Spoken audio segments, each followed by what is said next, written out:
बिस्मिल्लाहिर्रहमानिर्रहीम। अस्सलाम वालेकुम dear student. Universal high school की तरफ से मैं हूं मोहम्मद इस्माइल, आपका फिजिक्स टीचर। मेरा यह लेक्चर नंबर 2 है। लेक्चर नंबर 1 में हमने कोर्स कंटेंट और पेपर स्कीम पर बात की थी। आज के इस लेक्चर में हम लोग यूनिट नंबर 10 को स्टार्ट करेंगे। यूनिट का टाइटल है simple harmonic motion and waves.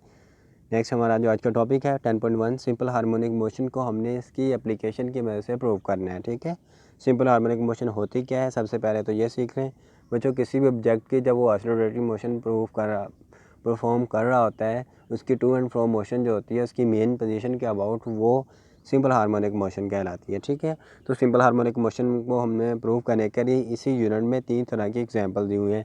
एक में हम स्प्रिंग मास सिस्टम की बात करेंगे, जिसमें आज जो हमारा आज का टॉपिक होगा। नेक्स्ट हम लोग बॉल सिस्टम की बात करेंगे। उसके बाद लास्ट जो इसी की एग्जांपल है वो है सिंपल पेंडुलम। ठीक है, आज हम स्टार्ट लेते हैं। हमारा जो पहला टॉपिक है motion of a mass attach to a spring. ये बहुत इंपॉर्टेंट है, अक्सर बोर्ड में पूछ लिया जाता है, पहला ही टॉपिक है।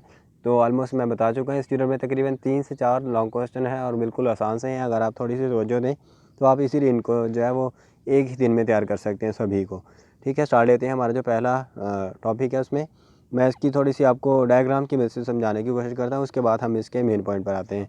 बच्चों, अगर हमारे पास कोई मास हो जिसे हम एम से रिप्रेजेंट कर रहे हैं और उस पर जब फोर्स अप्लाई हम नहीं कर रहे तो उसका डिस्टेंस ज़ीरो होगा, और उसकी फोर्स जब नहीं अप्लाई कर रहे हैं तो साथ ज़रा वो ज़ीरो के इक्वल है। हम इसके दो पोजीशन लगा देते हैं, एक ए है और दूसरी बी पोजीशन है। ठीक है, according to the simple harmonic motion जब हम इसे यहाँ से फोर्स अप्लाई करने के बाद ए पॉइंट पर लेकर आएंगे तो वो छोड़ने के बाद ये अपने इस ओ पोजीशन की तरफ मूव करने की कोशिश करेगा। यहाँ पर नहीं रुकेगा, बी पोजीशन पर आ जाएगा। इसी तरह से आगे पीछे इसी के गिर्द मूव करता रहेगा। एक्चुअली यही मोशन जो है वो सिंपल हार्मोनिक मोशन होती है। चलिए हम बात करते हैं। One of the simplest type of the oscillatory motion is that of a horizontal spring system motion. If the spring is stretched और compressed through a small displacement x from its main position, it exerts a force F on a mass. According to the Hooke's law, this force is directly proportional to the change in length x of the spring. F is equal to minus kx। तो यहाँ पर जो total बात की है बच्चों वो ये है कि जब आप किसी भी स्प्रिंग पर फोर्स अप्लाई करते हैं, चाहे उसे आप खींचने के लिए या धकेलने के लिए फोर्स अप्लाई करते हैं, तो बदले में वो स्प्रिंग भी उस पर फोर्स अप्लाई करता है। ठीक है, उस फोर्स को हम लोग रिस्टोरिंग फोर्स कहते हैं। हम इसे अभी डिटेल में इस पर बात करेंगे। तो वो कह रहा है कि जो फोर्स एफ आपने प्रोड्यूस की है, जो अप्लाई की है, उसकी वजह से जो डिस्टेंस है वो एक्स कवर हुआ है। फोर्स जो है वो डायरेक्टली प्रोपोर्शनल है डिस्प्लेसमेंट के। प्रोपोर्शनल का साइन ख़त्म करेंगे तो यहाँ पर कांस्टेंट आ जाएगा, और इस कांस्टेंट को हम स्प्रिंग कांस्टेंट का नाम भी देते हैं। ठीक है, where x is a displacement, यहाँ पर जो एक्स है वो डिस्प्लेसमेंट है of the mass from its mean position, इस मास का इसकी मेन पोजीशन से। ठीक है, वेयर के is a constant is called spring constant, यहाँ पर के जो है वह कांस्टेंट है जिसे हम स्प्रिंग कांस्टेंट कहते हैं। ठीक है, तो यहाँ से अगर के की वैल्यू निकालनी है तो इस एक्स को आप इधर डिवाइड कर दें, माइनस का साइन भी उधर चला जाएगा क्योंकि ये मल्टीप्लाई हो रहा है। अब आपको क्या करना है, the value of K is measure of the stiffness of a spring. Stiff spring have a large value of K and the soft spring have a small value of K. तो वो कह रहा है कि अगर स्प्रिंग के जो है वो हार्ड है तो वहाँ पर के की वैल्यू ज़्यादा होती है, अगर वो थोड़ा सा नर्म है तो के की वैल्यू जो है वो कम होती है। अब एक चीज़ जो हम सबको पता है वह न्यूटन सेकंड लॉ के अकॉर्डिंग फोर्स जो है वो इक्वल होती है एम ए के। तो आप एफ़ की जगह पर यहाँ पर वैल्यू पुट कर दें एम ए मास, और मास है एम जो है वो मास है, ए जो है वो एक्सेलरेशन है। ठीक है, यहाँ से आपको जो है वो वैल्यू निकालनी है ए की, तो आप मास उधर इधर मल्टीप्लाई हो रहा है, उधर जाकर के से डिवाइड हो जाएगा। एक्स मल्टीप्लाई हो रहा है उधर जाकर ये सॉरी इधर डिवाइड हो रहा है उधर जाकर मल्टीप्लाई हो जाएगा। तो हमारे पास जो फाइनल रिलेशन होगा वो ये होगा, a is equal to minus k over m into x. ठीक है, मल्टीप्लाई बाय एक्स। तो यहाँ पर बच्चों कांस्टेंट के है और मास की वैल्यू भी फिक्स होती है। इन दोनों को अगर हम ख़त्म करें तो ए का जो रिलेशन एक्स के साथ वो डायरेक्टली प्रोपोर्शनल हो जाएगा। ए जो है वो डायरेक्टली प्रोपोर्शनल हो जाएगा एक्स के। एक्सेलरेशन जितना ज़्यादा होगा उतना ही डिस्प्लेसमेंट कवर होगा, एक्सेलरेशन जितना कम होगा उतना ही डिस्प्लेसमेंट कम होगा। एक्सेलरेशन एक्चुअली होता है क्या, रेट चेंज ऑफ वेलोसिटी जो है वो एक्सेलरेशन होता है। अब यहाँ पर अगर हम बात करें, it means the acceleration of a mass attach to a spring is directly proportional to its displacement from its mean position. वही बात जो मैं अभी बता चुका हूँ आपको कि जो एक्सेलरेशन है वो डायरेक्टली प्रोपोर्शनल होता है इस लेंथ के जो कि इसकी मेन पोजीशन की तरफ है। ठीक है, अब hence horizontal motion of a mass spring system is a simple harmonic motion. तो यही हम प्रूव करना चाह रहे हैं कि जो सिंपल हार्मोनिक मोशन है वो किस तरह से होती है कि जो स्प्रिंग है हॉरिजॉन्टल पड़ा हुआ है जिसके साथ हमने मास लगाया हुआ है, वो जो मोशन कर रहा है वो सिंपल हार्मोनिक मोशन को ही एक्सप्लेन कर रहा है, दैट्स इट। ठीक है, ये सिंपल हार्मोनिक मोशन को कि हमने एज ए एग्जांपल प्रूव कर दिया है। अब हम इसे डिटेल में देखते हैं तो ये हमें क्या कहता है कि एक्चुअली अब थोड़ा सा बच्चों यहाँ पर जो एजेंडा है वो ये है। अब आप इस इतनी ज़्यादा थ्योरी पर नहीं जाएं, मैं यहाँ से आपको बताता हूँ। इस डायग्राम की मदद से आप इसी को थोड़ा सा समझ लें तो आप लिखने के काबिल ईजीली हो जाएंगे। अगर आप खुद से लिखते हैं जिसे सेल्फ क्रिएशन कहते हैं या सेल्फ क्रिएटिविटी कहते हैं तो वो ज़्यादा मार्क्स हमेशा लेकर आती है एज़ कम्पेयर टू द अगर आप बुक से ही सारा याद करना शुरू कर दें। लेकिन टू द टॉपिक हो तो आपको अच्छे नंबर मिल सकते हैं। ठीक है, तो यहाँ पर अब स्प्रिंग की बात करते हैं। स्प्रिंग के साथ हमने मास एम अटैच किया, जब फोर्स अप्लाई नहीं कर रहे, पोटेंशियल एनर्जी ज़ीरो है, काइनेटिक एनर्जी मैक्सिमम है। ठीक है, तो डिस्प्लेसमेंट ज़ीरो है। जैसे ही यहाँ पर फोर्स अप्लाई करते हैं तो ये ए पोजीशन पर आ जाएगा।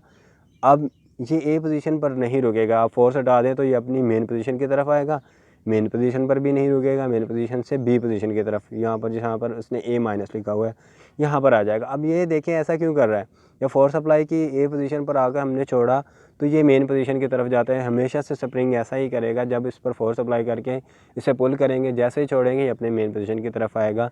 ये किस वजह से होता है, क्योंकि रिस्टोरिंग की फोर्स की वजह से होता है। हमेशा आपने बताना है, आपसे अगर कोई पूछता है कि आप ऐसी रीज़न बताएंगे, आप एग्जांपल दे रहे हैं सिंपल हार्मोनिक मोशन की, आपने स्प्रिंग को स्ट्रेच किया है, छोड़ें तो अपनी मेन पोजीशन की तरफ क्यों आता है, तो आपने कहना है कि सिंपल रिस्टोरिंग फोर्स की वजह से इसके अंदर जो फोर्स स्टोर हुई है वो रिस्टोरिंग फोर्स है। ठीक है, अब एक और बंदा आपसे क्वेश्चन पूछ सकता है कि वो अपनी मेन पोजीशन पर नहीं रुक रहा, आपने अभी कहा था कि वो मेन पोजीशन की तरफ आएगा रिस्टोरिंग फोर्स की वजह से, मैंने मान लिया। आप ये बता दें कि वो मेन पोजीशन पर क्यों नहीं रुक रहा, तो उसका भी सिंपल आंसर है, आप कहते हैं इनर्शिया की वजह से वो अपनी मेन पोजीशन पर नहीं रुक रहा। ठीक है, इनर्शिया भी इसी तरह से उसे उसकी मेन पोजीशन से पीछे की तरफ लेके जा रहा है, क्योंकि फोर्स ज़्यादा अप्लाई हो रही है और वो अपनी जो है वो पोजीशन को बरकरार रखने की कोशिश कर रहा है। ठीक है, अपनी पोजीशन को मुस्तहकम कर रहा है। ठीक है, इस वजह से वो आगे पीछे इस पॉइंट के मूव करना शुरू कर देगा। एक्चुअली इसी मोशन को तो हम सिंपल हार्मोनिक मोशन का नाम दे रहे हैं। ठीक है, तो यही यहाँ पर सारा बच्चों यही घुमा फिरा के बताया गया है।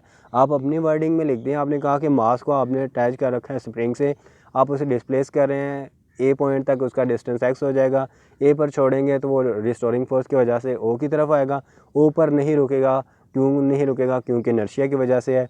अब इस पोजीशन पर फिर इसके अंदर रिस्टोरिंग फोर्स है, ये इस तरफ मूव करेगा ओ की तरफ, यहाँ रिस्टोरिंग फोर्स की वजह से यहाँ नहीं रुकेगा क्योंकि इनर्शिया है, इनर्शिया की वजह से ये ए की तरफ, इसी तरह से इसी पॉइंट के आगे पीछे मूव करता रहेगा। ठीक है, तो इसी मोशन को हम लोग जो है वो सिंपल हार्मोनिक मोशन कहते हैं। जस्ट आपको इसे अपनी वर्डिंग में एक्सप्लेन कर देना है। ठीक है, ये डेफिनेशन है, ये आप याद करें। इसके अलावा बच्चों यहाँ पर एक और चीज़ है जो इम्पोर्टेंट है, वो आपसे पूछा जा सकता है, वो क्या है, नेगेटिव साइन क्यों इस्तेमाल हुआ है। जहाँ पर हमने कहा कि F is equal to minus k x, वो नेगेटिव साइन क्यों है बच्चों। अभी हम बात कर चुके हैं कि जब स्प्रिंग पर फोर्स अप्लाई कर रहे हैं तो वो दोबारा से अपनी मेन पोजीशन की तरफ मूव करेगा।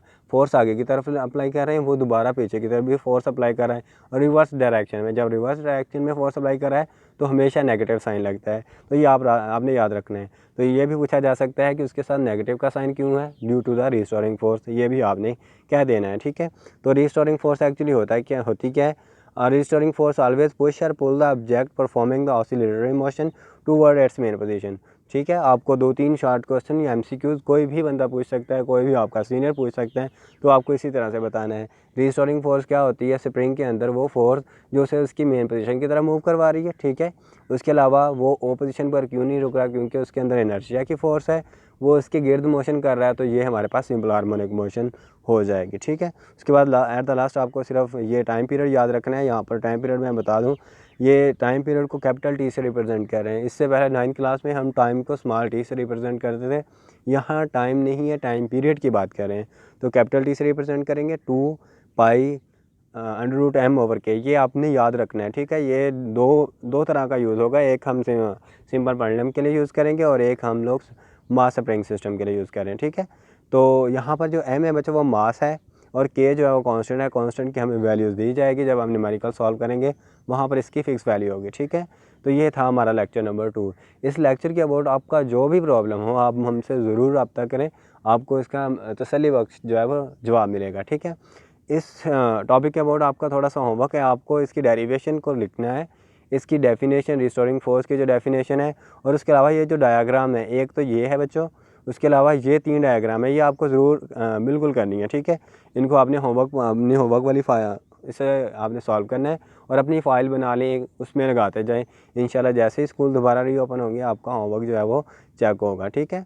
नेक्स्ट लेक्चर नंबर हम 3 में बात करने वाले हैं। एक और एप्लीकेशन है सिंपल हार्मोनिक मोशन की, सिंपल पेंडुलम, वो भी लॉन्ग क्वेश्चन बनता है, उस पर हम बात करेंगे डिटेल से। इसके अबाउट एक बार फिर बता रहा हूँ बच्चों, जो भी प्रॉब्लम हो आप हमसे ज़रूर रब्ता कीजिएगा। नेक्स्ट लेक्चर तक अपना रखिएगा बहुत सारा ख्याल। अल्लाह निगहबान।